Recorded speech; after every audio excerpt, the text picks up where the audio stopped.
Boa tarde, amigos. Hoje, para nos divertir, num domingo à tarde, eu vou contar para vocês a origem do meu atrito com o meio acadêmico brasileiro.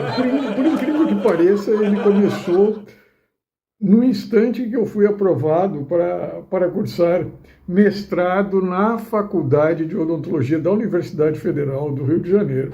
Vocês não imaginem a dificuldade que foi para mim conseguir sair. Eu tive que entrar na justiça, e foi a justiça que me garantiu o direito de frequentar o mestrado na Faculdade de Odontologia da Universidade Federal do Rio de Janeiro. Bem, mas até aí era um atrito restrito ao gueto departamental aqui da Universidade Federal de Santa Maria. De fato, o meu atrito com o meio acadêmico brasileiro, ele se expandiu no dia da defesa da minha tese de doutoramento na Faculdade de Odontologia de Bauru, da Universidade de São Paulo. Para vocês terem uma ideia do clima da minha defesa de tese, quem conhece as defesas de tese aqui no Brasil, especialmente dos professores universitários, sabe que é uma grande festa, vai o gueto departamental todo prestigiar, familiares, e inclusive até a amante, até o marido da amante do professor universitário é capaz de comparecer na defesa de tese. Para se ter uma ideia da atmosfera da minha defesa de tese, era só eu e a banca examinadora. A banca examinadora é constituída por 3 professores patologistas, um bioquímico e um da periodontia. Começou com o seguinte clima: o bioquímico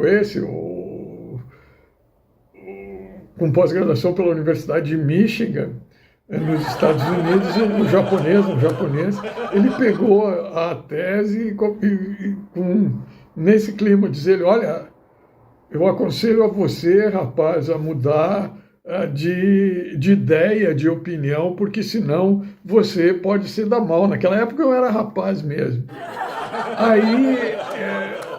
Mas ele falou isso porque eu tenho por hábito, eu não gosto muito dessas frases feitas, que são repetidas de geração para geração. Então eu gosto de pegar essas frases e modificar, parafraseá-las e modificá-las. E eu modifiquei algumas frases. Eu me lembro que alguma delas que eu modifiquei foi a seguinte: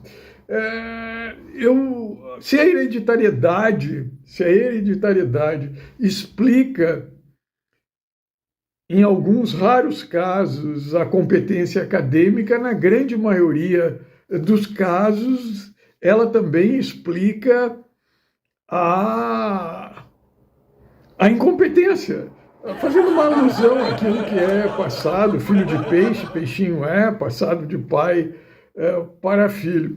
E tem uma outra frase também, que eu coloquei um pensamento na minha defesa de tese, na minha tese de doutoramento, qual seja de que o corporativismo acadêmico é um câncer que gera metástase, e cabe aos loucos extirpá-lo. Eu tenho a impressão que isso incomodou o japonês, que ele me deu esse conselho. Mas o japonês, eu confesso para vocês que eu gostava do japonês e achei na atitude dele me criticar, mas me avaliar com 10. Em suma, na minha defesa de tese, dos 5 membros da banca examinadora, eu recebi 10 de 4 e um me deu 9,5. De maneira que eu fiquei com a minha média final 9,99. Uma boa média, diga-se de passagem, uma boa média. Acontece que no contexto no contexto das defesas de teses do Departamento de Patologia da Faculdade de Odontologia de Bauru, eu achei que eu fui discriminado por esse 9,99. E aí resolvi usar também em relação às outras teses que já haviam sido defendidas naquele departamento e na Faculdade de Odontologia de Bauru, revisar algumas dessas teses. Revisei a tese de quem me deu 9,5, que foi o periodontista esse, recém-chegado do pós-doutoramento na França. A primeira que eu revisei foi a dele. E ao revisar a tese dele, não me lembro do que, a respeito de um material biocompatível, eu revisei a tese dele, uma tese toda desconexa, e eu disse, olha, essa tese aí, como comentei ainda no meu site, eu estava iniciando na internet, criando um site lá, estava estudando para ir para a Alemanha, estava estudando FrontPage, que, na minha opinião, é o melhor programa já feito até hoje para elaboração, para digitação em HTML. E revisei a tese dele e disse, olha, essa tese aqui, esses erros que tem aqui, se não foram intencionais, ele é fraude, porque ele comparando um material biocompatível lá, desenvolvido pela Faculdade de Odontologia de Bauru, com um já existente no mercado, se não estou enganado, da 3M, ele chegou à conclusão que o material completamente absurdo, que o material esse apresentava uma biocompatibilidade igual ou superior à existente no mercado. Não. A biocompatibilidade dela, pelos dados que ele apresentou lá, não eram dados histológicos, ela não era tão biocompatível assim a ponto de superar a existente no mercado. Depois eu revisei uma outra tese e comentei a respeito disso. Depois eu revisei uma outra tese de uma professora lá do departamento de patologia, uma que entrou dando o rabo lá pro mágico de Bauru, pro professor mágico de Bauru. Revisei a tese dela, e eu achei a tese dela, quando revisei, muito parecida com a tese de uma ex-orientanda dela. E aí eu comentei, olha, isso aqui é um plágio da orientanda, e é um plágio burro, porque as duas teses estão equivocadas no contexto da eosinofilia, apresentando células granulocíticas que são encontradas em carcinomas como um fator prognóstico bom. Não tem como, pela metodologia que elas utilizaram, não havia como você distinguir os granulócitos maduros ou maturos que podem ser um indicativo de um prognóstico bom, de uma resposta imune favorável no direcionamento da rejeição da neoplasia, mas que só é válida essa rejeição, essa resposta inflamatória, quando a lesão ainda não adquiriu características clínicas, não se manifestou clinicamente. Depois que se manifesta clinicamente, essas células granulocíticas é mais provável que sejam da linhagem cancerígena do que do neoplasma, células embrionárias cancerosas, e não uma resposta imune do paciente, de maneira que essas células elas contribuem, isso sim, para um diagnóstico, para um prognóstico ruim. E aí eu comentei isso, né? E nesse meio tempo eu resolvi prestar um concurso público. E como eu sou desses caras que sou desleixado para essa documentação, eu terminei perdendo um documento lá de uma prestação de serviço na comunidade, em que eu achei que poderia ser considerado quando desse concurso, da avaliação da minha prova de títulos. E resolvi telefonar para o departamento, quando a professora de permeio a conversa com a secretária, disse: então, Antônio, está falando que eu plagiei a minha orientanda? Olha, você fique sabendo que sempre que ligarem para cá, nós vamos falar mal de você. Aí eu peguei, bati o telefone na cara dela e não dei resposta, mas de fato eles conseguiram boicotar. Então, e me deram o troco, né? Me deram o troco em decorrência dessa crítica que eu fiz ao trabalho desses dois. Um eu chamei de fraude e o outro eu chamei de plágio.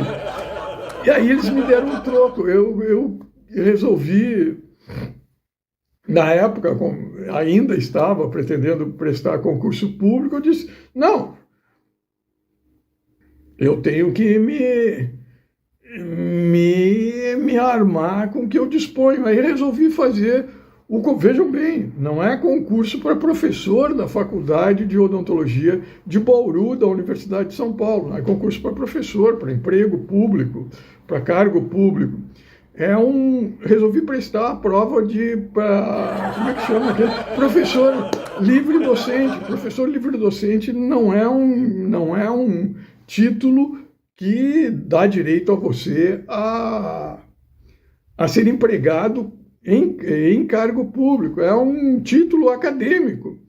E aí eles não aceitaram a minha inscrição. Isso que para você se candidatar a esse título de livre docente não é necessário nem você elaborar uma tese. Basta você apresentar um relatório das suas atividades acadêmicas para ter o direito. Você tendo o título de doutor, como eu tinha, não necessitaria nem elaborar uma tese. Eu fiz uma tese lá, confesso que a primeira vez que eu me inscrevi, eu fiz uma tese lá meio que correndo e me inscrevi.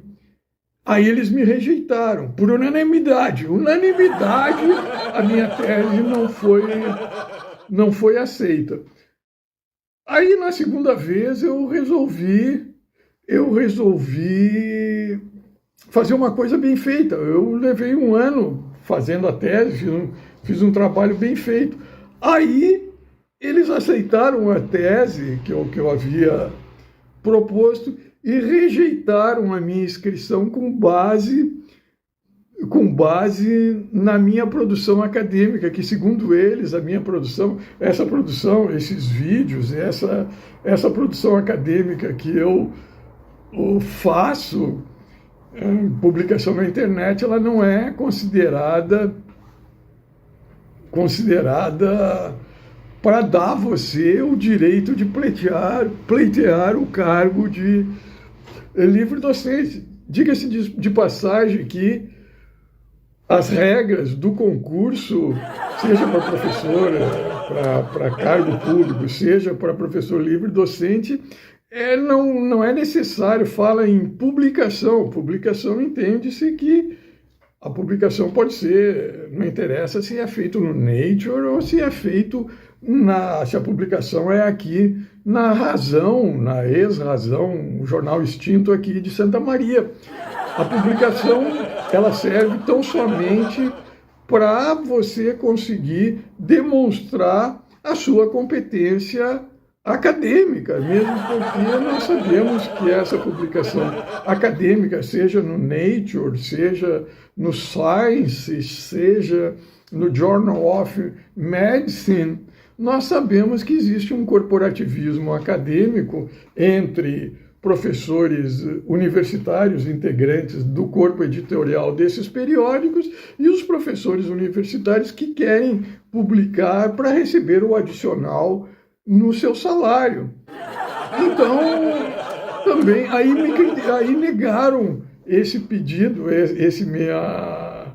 algo que eu tinha direito, né, de pleitear o título de professor livre docente, que é um título acadêmico, ressalto novamente. Aí, quando eles negaram, com essa justificativa, eu denunciei eles, denunciei a fraude, como denunciei essa recusa deles no Ministério Público de São Paulo como sendo uma fraude, e que, na minha opinião, eu continuo achando que foi uma fraude. Então, é basicamente, de uma maneira bem sintética, bem resumida, é essa a origem do meu atrito com o meio acadêmico brasileiro.